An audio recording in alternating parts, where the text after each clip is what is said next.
Welcome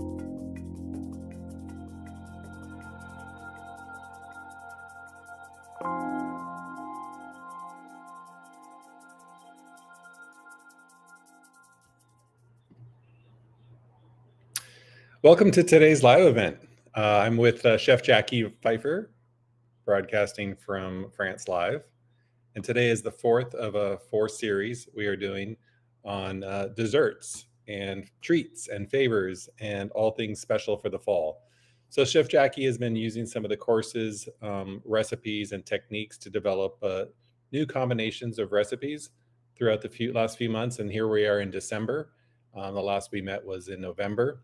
And today we're going to do 5 different items that Jacquy's been working on and filming and tasting and eating and sharing with his friends in the last month. So Chef Jacquy, welcome. It's nice to be here again with you. Yeah, thank you. Thank you. I'm very excited to do this last event of the year. You know, it's always exciting to tap in the old recipe book for those holiday favorites. And some gingerbread action, some truffles, and a Yule log. You gotta have a Yule log. You know, at least in France, everybody has to have a Yule log. So yeah, I'm very excited to share those recipes, and they all are, like you mentioned, they all are part of some of the Rouxbe recipes that I transformed or adapted, depending on what I want to do with it. Excellent. So a couple housekeeping items for those of you that are new to these live events.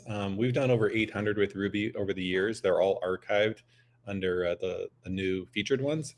But today's live event is focusing on 3 of the courses that we have. One's called Introduction to Pastry Arts.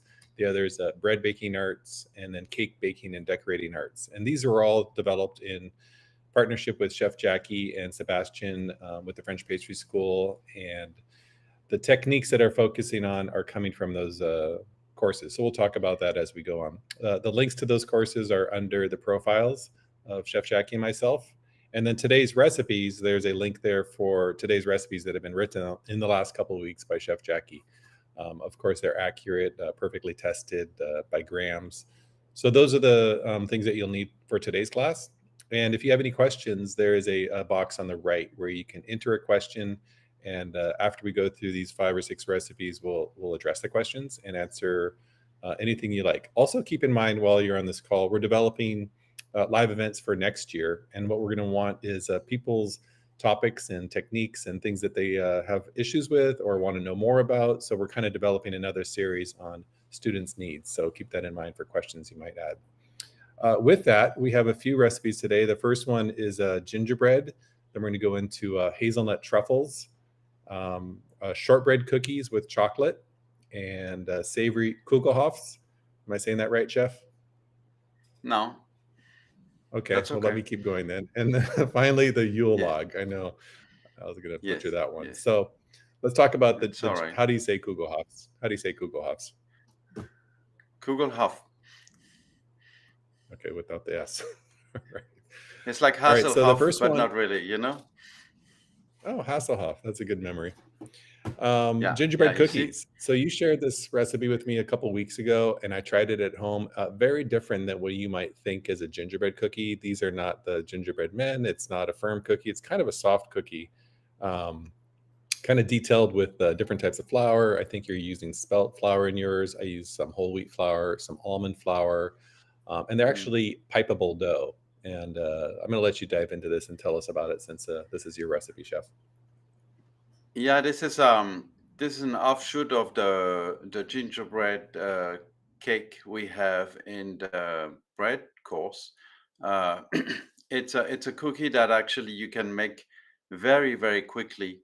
Uh, it's just some eggs, sugar, molasses that are whipped by hand. We're talking about 30 seconds or so.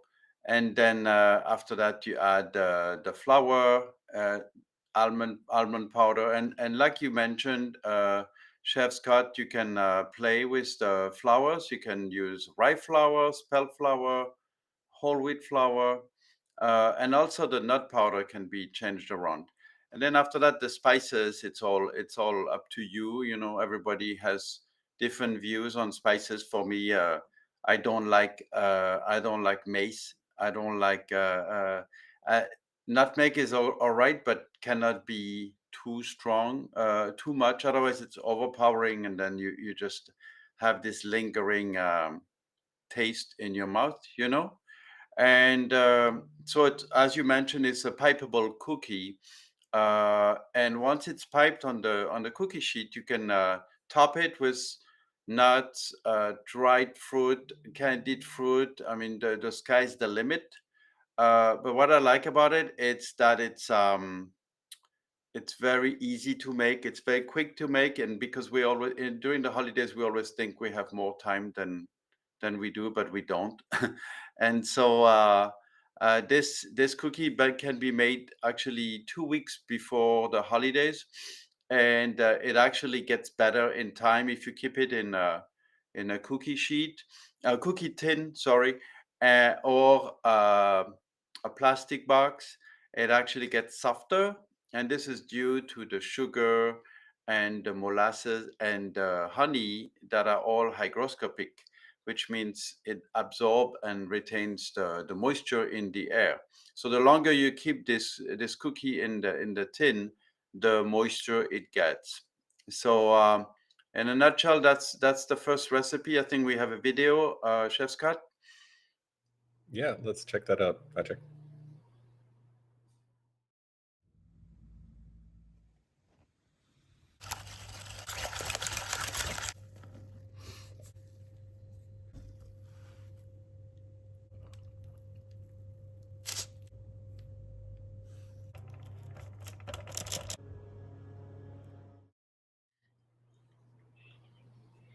Those look almost exactly like the ones I did. Not really, Yeah, right. I but saw the the the one tech you did, and wow, you know.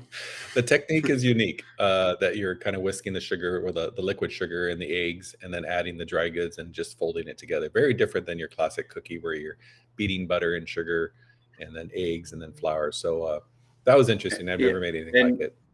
yeah, and you should not whip the egg and the sugar too long, because otherwise you incorporate actually too much air, and a cookie that would be so airy would be porous and would just become drier. So we're just talking about 30 seconds of whipping by hand. So which is also great, because this cookie can be just made in any kind of mixing bowl. You don't need any special machine to mix it. And then to pipe it, if you don't have a piping bag, you can just use some kind of a spoon or something. And something I did not mention is that as soon as they come out of the oven, you gotta hit them with sugar icing. It's in the recipe, so that sugar icing will seal the cookies and seal the moisture in the cookie. And after the icing is put on there, you put the cookies back in the oven for a few seconds, and then that icing will kind of like dry and still stay shiny, but it will create really that seal that will keep those cookies really, really moist. So very easy to make. Anybody can make them in production, but at home, uh, extremely, extremely easy. So would you recommend making these ahead of time and letting them get a little bit more moist in the tin, or Yeah, saving the batter? yeah, Okay, I like that because mine, I made yeah. them and I ate them, and I had no time to wait for them to get better. All Oh, right, what, so what should I say? you should say have patience, Chef Scott. Thank you. The next recipe that you did were truffles, and I used to make truffles, but I checked this out, and it's kind of neat what you've done here. Do you want to show the video first, and then we can talk about it? Yeah, sure. Yeah, let's show the video Okay. first. Good idea.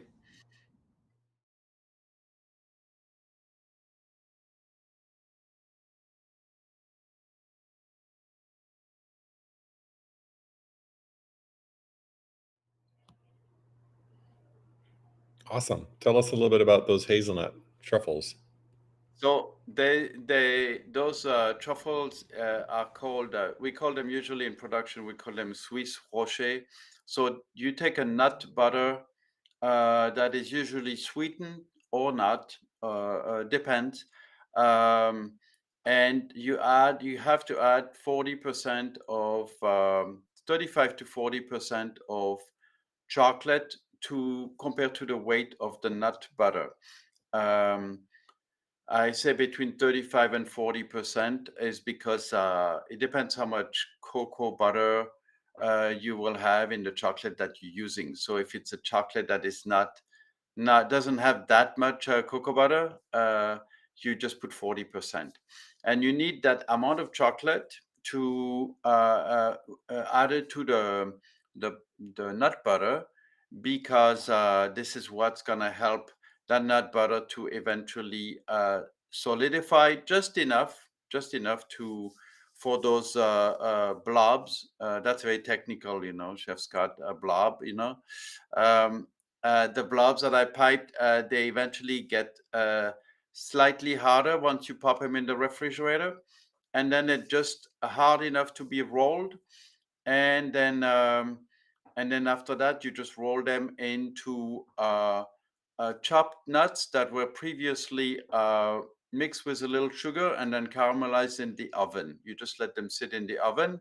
Every once in a while, you mix them up, and so they come out crunchy you know, also because they're roasted.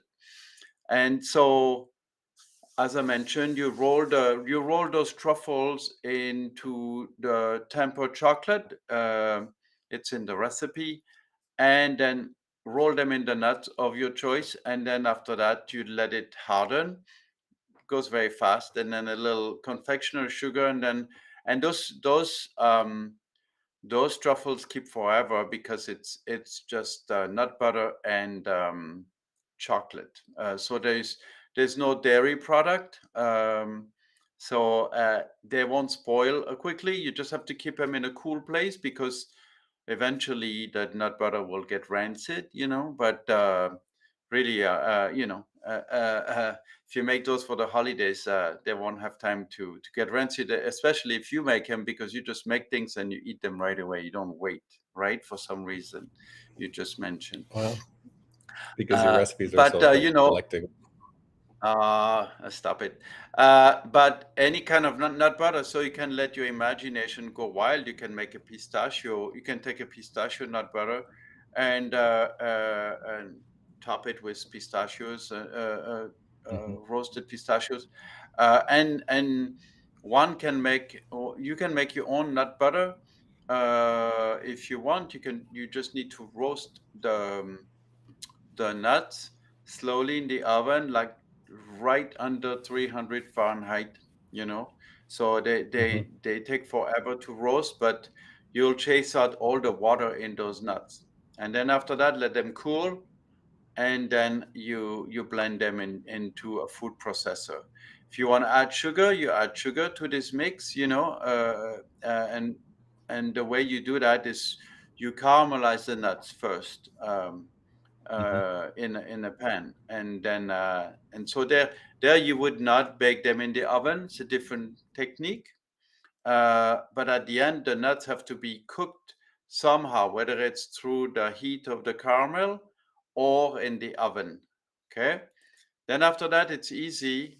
Let this mixture cool, and then blend it in a food processor, and then add the 40% chocolate, and you're ready to go. So you're in Hawaii, you can do this with macadamia nuts, right? So, I like how you've provided Absolutely. this recipe, the basic recipe, and then you've added some nice verbal recipes for the nuts. The first one I caught, which is not in the recipe, is the toasted hazelnut with a little bit of sugar on it, caramelized in the oven that you're going to coat the truffles in. So, what temperature Hmm. might you do that? So, I'm going to, chop my hazelnuts and I'm going to coat them with a little bit of granulated sugar and put them on a silpat in the Hmm. oven at what temperature? Yeah, yeah. What What temp do you temperature? think would be good? I would go 325, not too hot because you really want, again, you want those nuts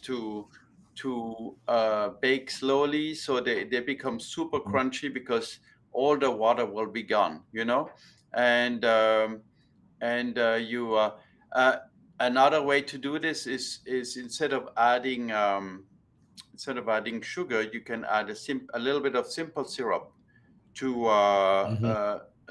simple syrup is 60% sugar, 40% water. You just boil it together, and then you have Right. simple syrup. So you add a small amount of simple syrup to your chopped raw nuts, mix it, okay? Put it on a Yep. sheet tray lined with parchment, and you pop it in the oven. And every 5, 8 minutes or so, you just stir.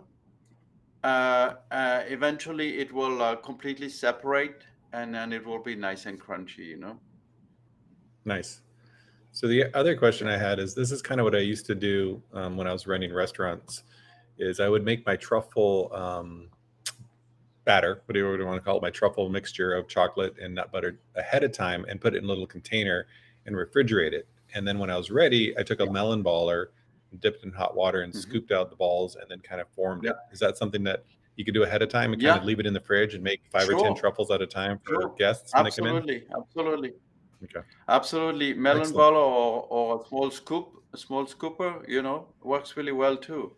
But those truffles, those nut truffles like this, they people love them. Yeah.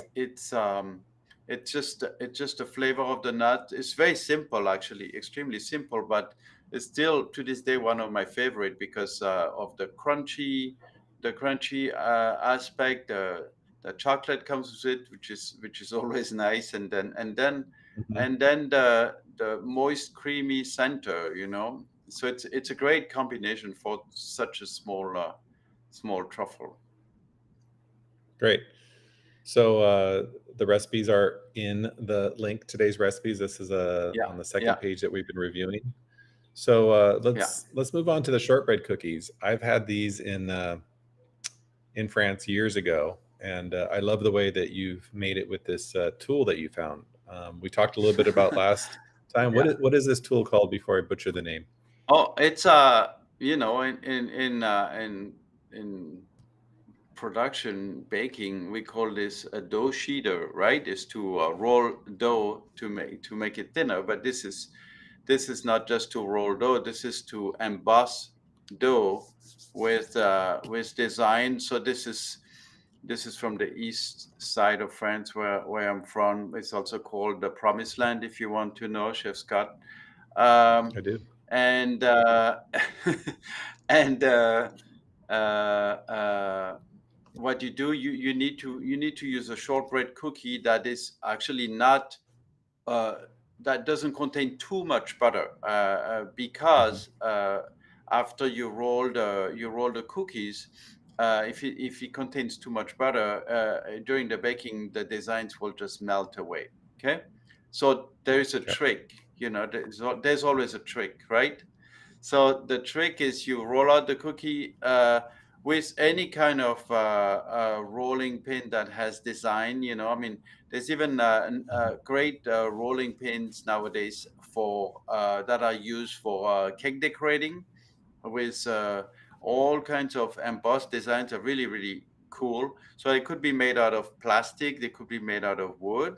So you roll the dough and you cut your cookies and put them on a sheet tray, and then you have to let them sit in the refrigerator overnight, uncovered. If Okay. you do that, That helps dry them out. then the cookies is gonna dry them out and will help them keep their design. You see, so that's the $50 trick right there. You'll send me the All check right. later, Thank you. or euros. 50 euros. Uh, but then after that, what I did once you have the cookie, then I pipe some of the same nut butter recipe that we just talked about, right? For the truffles, and then you put a disc of chocolate there on it, to so the cookie has kind of like a bottom. So it's really a great cookie to eat because you have you have the chocolate, you have the nut butter, you have the great texture, the flakiness of the shortbread. It's really really wonderful. And again, they can be made way in advance and kept in a cool place, and then you just pop them out whenever you want to. Don't refrigerate them because they would get soggy. Just keep them in a cool place. Okay. So let's take a look at the video because it's kind of a cool Yeah. visual on this tool. What's it called? What's the tool called? We just put a link on it on the site by the It's questions. a Is Springer it roll? I don't know. It's spring. It's a roller, a springular roller. Okay. Next time I'll prepare a better name for that machine. I'll make something up. All right. Well, this is So an old yeah, machine you let's found. show the Go ahead video. and yeah.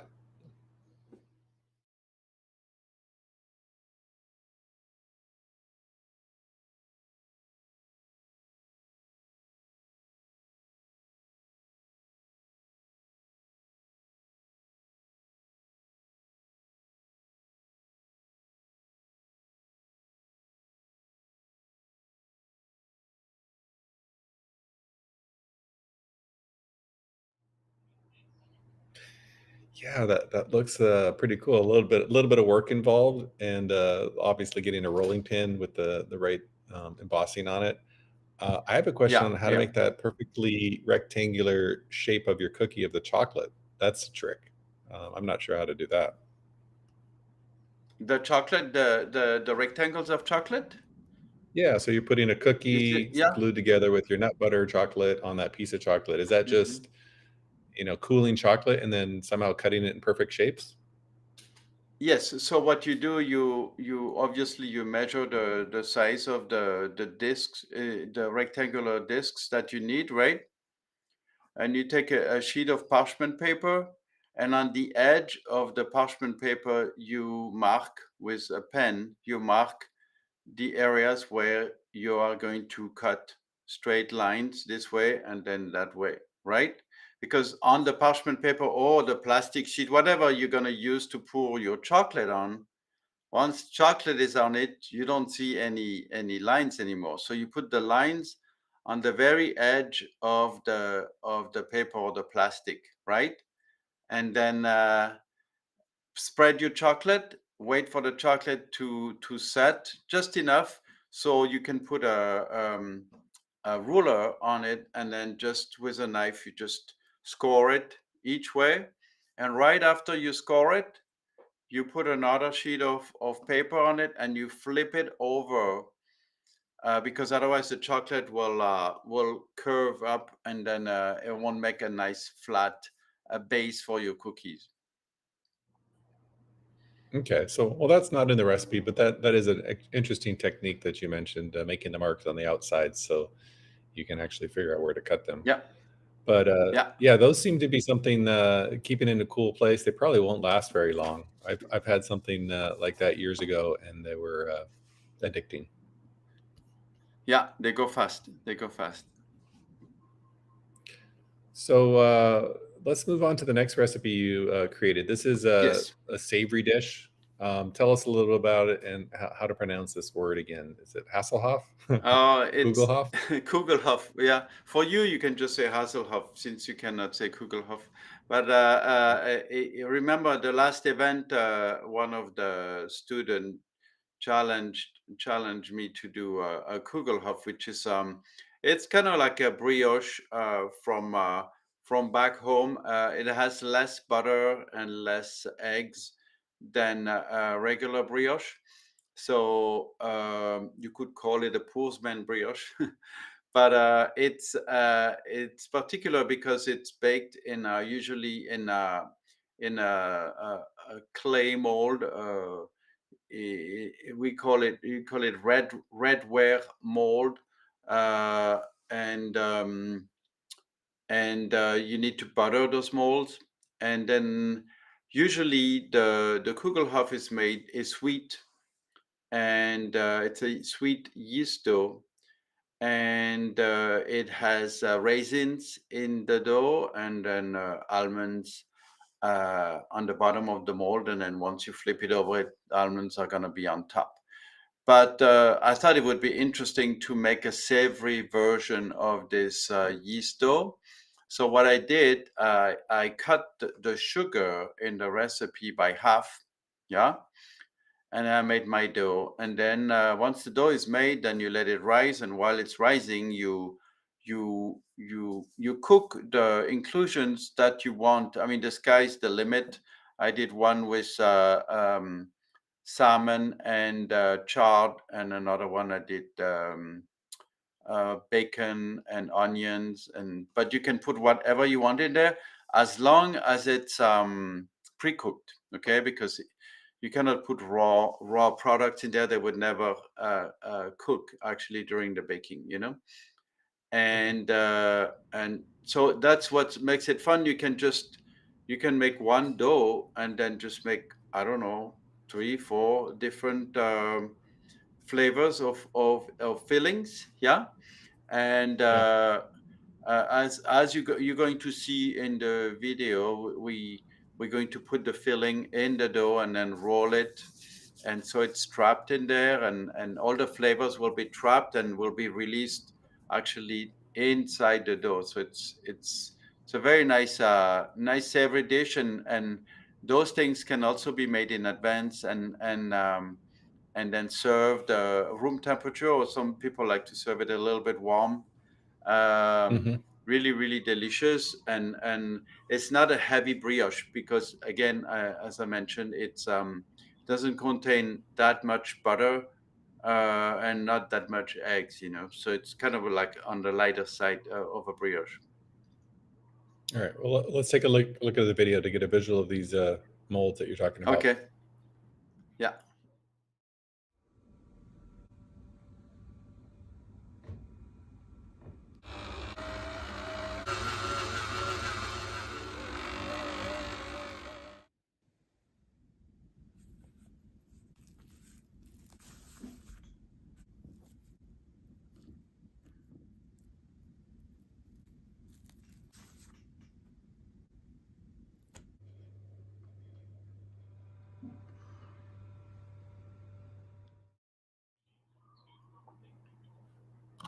I'm getting hungry. I Those look great. So, if I didn't have those clay molds, what could I use? Could I use a muffin tin or something to do the same thing? Yeah, absolutely. Muffin tin, bunt, right? Cake mold, any kind of mold. It doesn't even have to have that hole in the center, you know. I mean, the Hmm. small ones that I used, they don't have that hole in the center. But so you can use any kind of mold. You can even bake them into a loaf pan if you want. It does not matter because at the end, as long as the technique is followed and the inclusions are trapped inside, um, uh, they're delicious. And the reason why we want those inclusions to be trapped inside is because if they are like outside, depending on what you're using, it can burn. You know, so it's better to trap them inside because also they release the maximum flavor, you know, like that. I would also imagine that when you're doing your savory fillings, that you want to cook them down enough that you release a lot of the moisture, like for the onions and the Swiss chard, that you don't want them to be moist when you're putting this in the dough, right?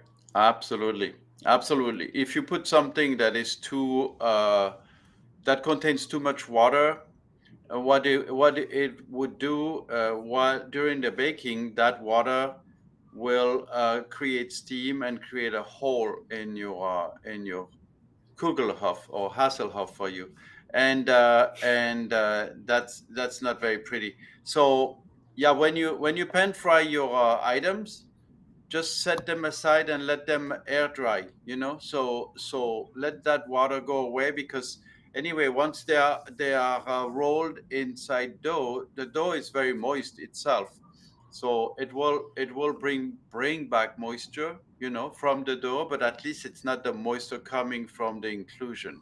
It's very important. Excellent. Well, I look forward to trying that too. All of these things, I'm kind of making a shopping list in my head right now. What do I have in my cupboard? What do I need? Okay.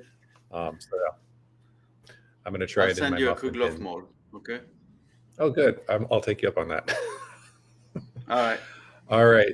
So the next recipe is something that I haven't made for years, but I'm assuming you do this on a regular basis as a annual holiday tradition, making the Yule log. Yeah, it's. I mean, here in France, it's everybody must have some kind of a Yule log Mhm. for the holiday dinner, and the Yule log represents a huge in the old days. We're talking about 500 years ago. Poor families would put a big wooden log in the chimney, and then they would just sit around the chimney and just be happy with the heat. The heat Okay. provided by that log, and then and over the centuries, it just took on a lot of designs, different designs nowadays. Uh, they make U-logs that look like trains and cars. I'm like, well, what is that? Anyway, so what I did, I took a recipe that we have from the cake program and I adapted it, and it's also gluten-free, by the way. Oh, great. If you want, yeah, if you want, you can replace the flour, the little bit of flour with some um, cornstarch. But Okay. it's a great recipe to make. It's very quick. The sponge is so quick to make. It's just whipping eggs and sugar for about 4 or 5 minutes until it's really light, and then you just keep on whipping it for two minutes maybe. And in Hmm. the meantime, you sift the cocoa powder and then the cornstarch or flour, and there's also butter that you can add for a more rich factor. And then after that, you just fold it together. The trick is to always make sure the butter is not too hot when you add it to a sponge mixture. It's in the recipe, Hmm. okay?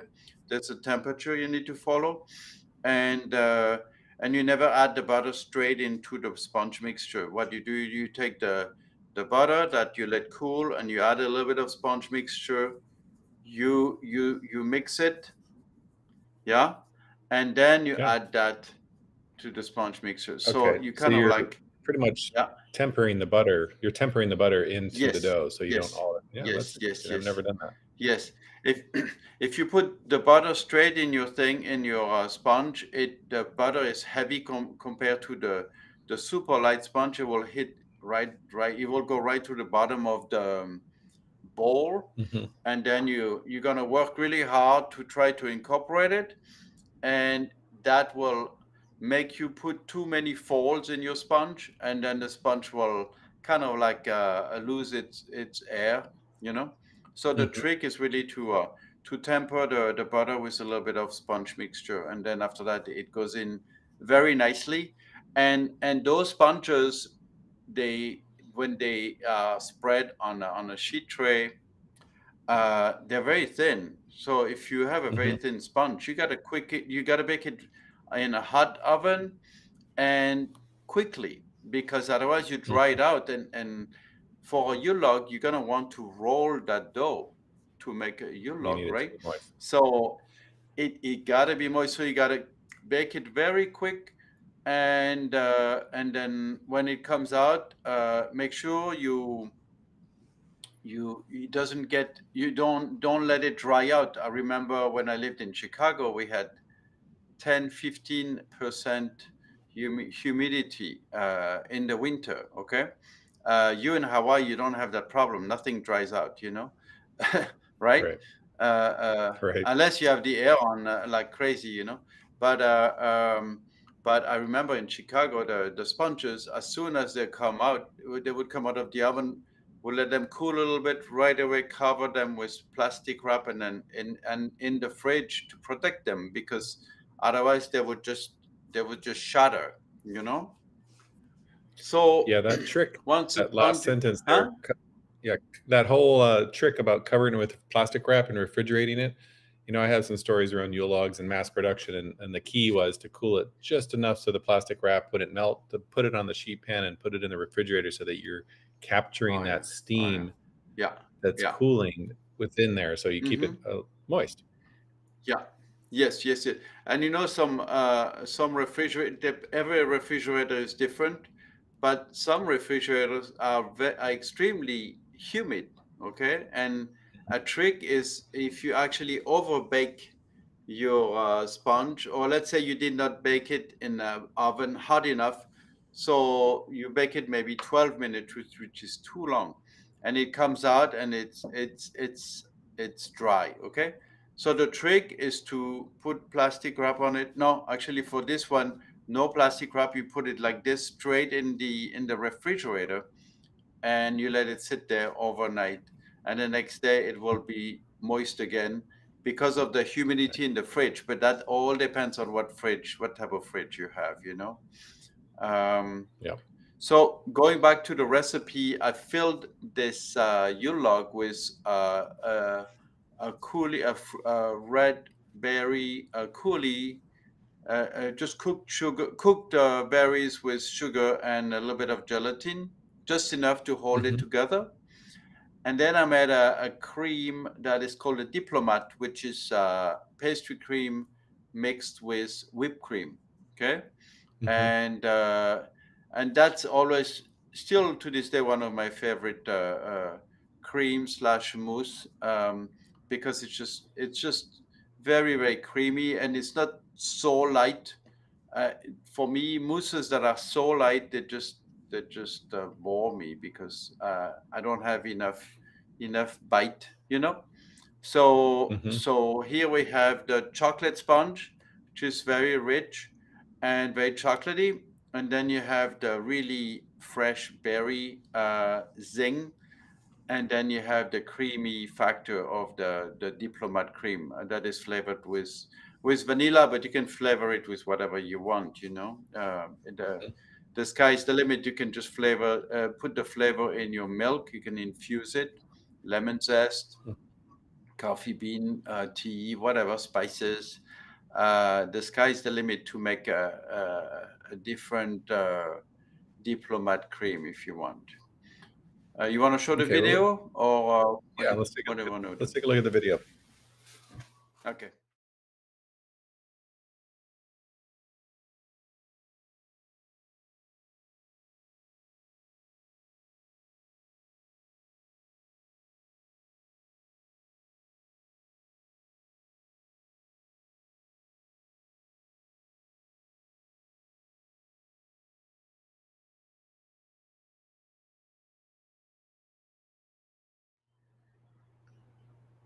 That's beautiful. A Thank you. lot of I little expect tricks to that see you've the talked same about. from you. Huh? Well, I I expect to don't see the think you same will. coming out of your kitchen. I expect a photo No, from you. I've tried. I have a couple stories of year logs. Do you know the Raffles Hotel in Singapore? Yes. Yes, of course. I was there.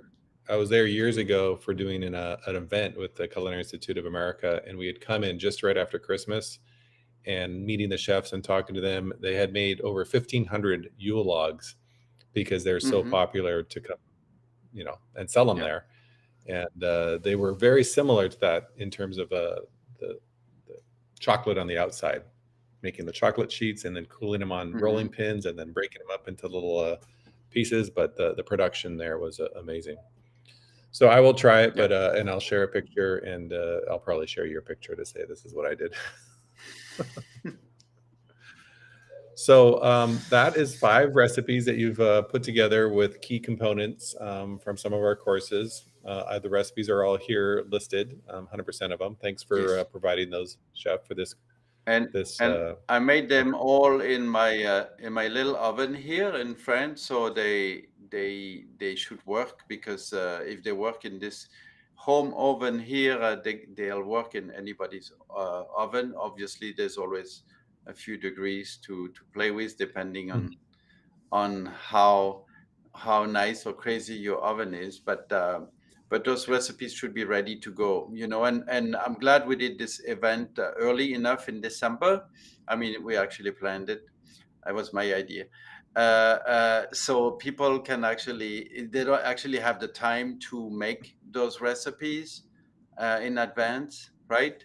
And get Mhm. ready, or make them for production, or make them for home, for their home, So plenty of Right. time to practice, or just make them straight for the holidays. Excellent. Let's go into the questions. Starting with Hilda. Greetings of the season's chefs. What's your favorite brand of cocoa? Is it important to use organic cocoa and chocolate? Thank you. So I know we talked about cocoa in one of our events, and you had a lot to say about it. So what's your favorite brand or type of cocoa, chef? you know you just have to go with high quality. Instead of looking for a brand per se, you have to look for high quality cocoa. So when you when you buy cocoa powder, for instance, when you open the package, it's got to be 100% cocoa, because if not, if it doesn't say 100% cocoa, if you open the package and it's gray, it looks gray, that means they put fillers in there, such as cornstarch or whatnot, and which is much cheaper than cocoa powder, right? So the key is to really find a pure cocoa. And also, when it comes to chocolate, you need to try to find a chocolate that has a percentage written on the box or package. And because that means it's the percentage of cocoa butter and cocoa solids combined. And those are called chocolate couverture. Okay. And for instance, if you have, usually a chocolate couverture has a minimum of 31% cocoa butter by law, by chocolate law. And so if a chocolate says 71%, it could that chocolate will have at least 31% of cocoa butter, maybe a little bit more, and but let's just say 31% for argument's sake, and then 40% cocoa paste, which is the actual cocoa bean that was roasted, right? That's what gives the flavor to the chocolate. So my advice is to always go for high quality, because if you buy a chocolate that is cheap, the reason why it's cheap is because it's loaded with sugar. Okay, and it's not loaded with cocoa. Cocoa is There's only so many cocoa beans out there in the world, right? That are manufactured every year, and there's actually kind of like a shortage because people like chocolate so much. The producers having a hard time to make enough of it. So chocolate is an expensive item, and but if you buy a chocolate that is cheap, there's no mystery. Nobody made a mistake labeling the price. That chocolate is loaded with not only sugar, but vegetable fat, which is there to replace the cocoa butter. You see, so don't go cheap. Look for a chocolate that has a percentage, 70%, 80%. The higher the percentage, the more chocolate cocoa content is in that chocolate. It's a long And answer, real sorry. quick, it's a long answer, but thank you. In terms of the concept of Dutch process, is there something we should know about Dutch process? I know you talked about this before. Yeah, well, it's uh, cocoa. The cocoa bean itself and the cocoa butter are acidic. Naturally, they're acidic. Okay, it's fermented before being roasted, and what happens? You can find chocolate that is has not been deodorized. Okay, and I don't like it. It just that acidity is I like acid flavors, but that type of acidity is kind of like, I don't know. For me, it bothers me. But most chocolate manufacturers, they deodorize the chocolate. It's it's called the Dutch process, where they alkalinize the chocolate to remove that acidity. Okay, so that's me. I'm not crazy about the acidity, but you can use raw chocolate, raw cocoa butter that has not been Dutched. After that, everybody can do whatever they want. It's just a question of flavor, right? Because maybe that acidity will go with something that you make. Maybe it will clash completely. So Excellent. Well, gotta be Hilda, I careful. think you got the answer to your question. Next question is from Melissa. Pretty simple. How could I make orange flavored chocolate truffles for my children? Thank you. So I know my way, but what's Uh, your way? what's your way? Well, I would add a little bit of orange liqueur to the liquid if I'm making a ganache before It's for children. It's for children, Chef Scott. Hello. I would cook You're off. gonna get them Okay. drunk? No, I guess what you're saying for my children is key. Okay, so I would I'd make a ganache. I'd infuse Unless you my want to put cream them with, to bed. Yeah. I'd infuse it with orange zest and a strong amount of orange Yes. zest and strain that out before I Yes. add that cream to my Yes. chocolate to make my ganache. Is that right? Yes. Yes. Yeah. Yeah. Interesting. Use orange zest. Use orange zest. What you do, you take organic oranges, or you take oranges that you wash really well because they are coated with wax. Okay, all those citruses, if they are so beautiful, when they're not organic, it's pure wax. So you gotta wash this with warm water, and then what you do, you zest those oranges or mandarin, whatever. Oranges is what this lady is asking, straight Yeah. into the heavy cream. So the oils will actually go straight in that cream. Smart. Other people rub take sugar cubes, and they rub the orange, which is, and then they put the sugar in the cream. Same thing, same difference, Hmm. but it Hmm. it will bring the ganache a better flavor than trying to press orange juice into the cream to make ganaches. That doesn't work. Right. It just doesn't. That's it. It's, I don't know. It just, you just liquefying the Right. ganache. You see. It's So not the the concentrated. the zest, yeah, the zest is the best way to do that. After that, you have to see what type of chocolate you're using. Usually, the rule of thumb is, if you use an acidic flavor for a truffle, chocolate truffle, you got to use a chocolate that is not very acidic. Yeah. So uh, dark chocolates, they can have any kind of flavor profile. It's just like wine. Some Hmm. are more acidic than others, but one thing is sure: if you use milk, high quality milk chocolate, those go very, very well with any acidic flavors such as lemon, oranges, passion fruit. Goes Hmm. very, very well. That's what usually we do in production, because it's just a great combination. The sweetness of the milk chocolate goes very well with the acidity of the citruses.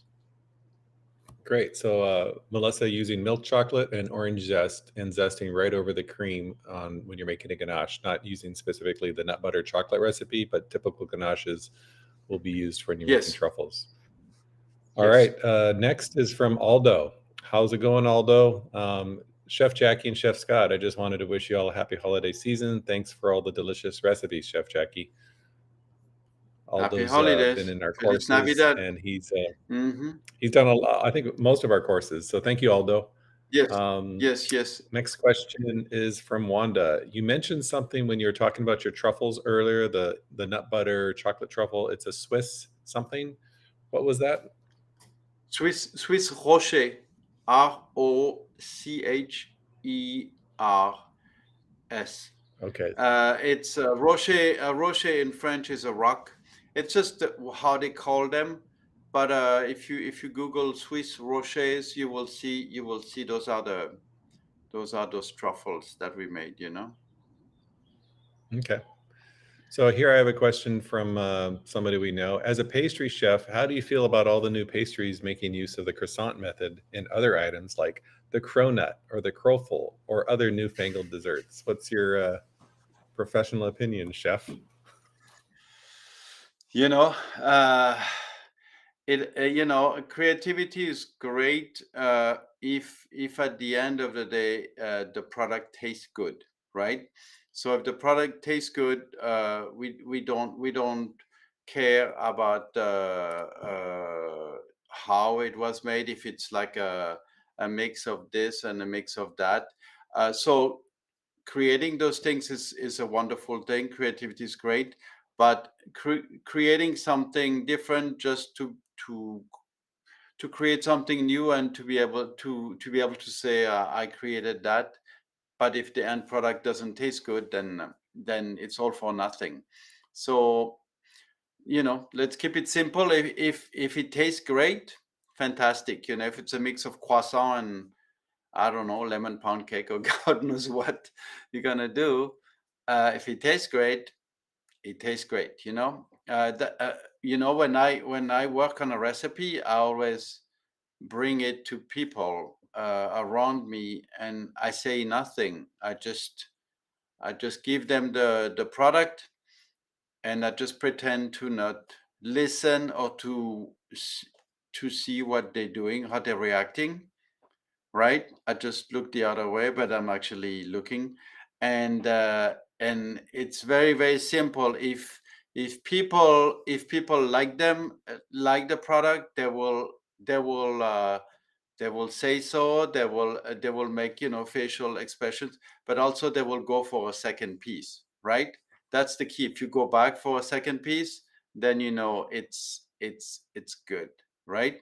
So keep it simple. If it's good, if people come back for seconds, then you're on to something. Yeah, it's that method of letting people try without telling what it is sometimes is what I used to do when I was creating dishes in the savory kitchen. Yep, I'd plate it and they'd say, "Well, it's the what is best. this?" I said, just taste it, and tell me what you think." And then they would have the tasting notes and what's in it, and then I would then come up with a title for that dish. Yeah, yeah, you cannot tell people what's in it, because if you tell them what's in it, then some people will have preconceived ideas. And not only they Hmm. will have preconceived ideas, they're like, "Oh, I don't like mango," or it's like, "You didn't even try it yet." Right, So don't tell them what's in the product, and then after that, once and you want their honest opinion. You don't want people to tell you everything is fantastic. That's not helping anybody. yeah. You give them the dish to try, and then once they tried it, then you ask them what's in it. So if they can recognize the flavors, Hmm. then you did very well, because you brought out each flavor component at its best. If they cannot recognize it, if it's a pink mousse, they're like, it's a pink mousse. That's not a flavor, right? So Right, maybe you try to do a strawberry mousse, but you added so many other things that you just watered down the flavor. So right. give it to them, and then once they're done, how do you like it and what's in it? If they cannot tell you what's in there, then you failed again. Thank you, chef. So moving on, the next question is, can I make cake mix to make all of these recipes, or can I use a cake mix to make No, all of these recipes? No. no, that's a joke No. question. Yeah, that's a Okay. joke question. Next question is from Omar. Speaking of pastry, where I live, it's very common to cook with ghee, and it's more readily available than butter. What's your opinion on Yeah, substituting ghee for butter in something tough, like a biscuit, or soft, like a croissant? So from Omar. no problem. No problem. No problem. You just have to pick the right. I work with ski a lot. When I lived in Asia for 4 years, and you just have to find the right type that works well for if you want to make laminated doughs with it.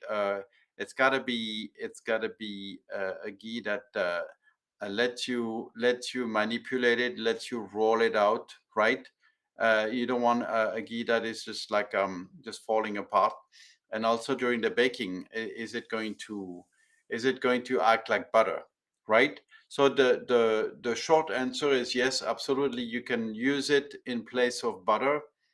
The longer answer is make sure you pick the best one you can find, not only for its flavor but its properties. Yeah. Excellent.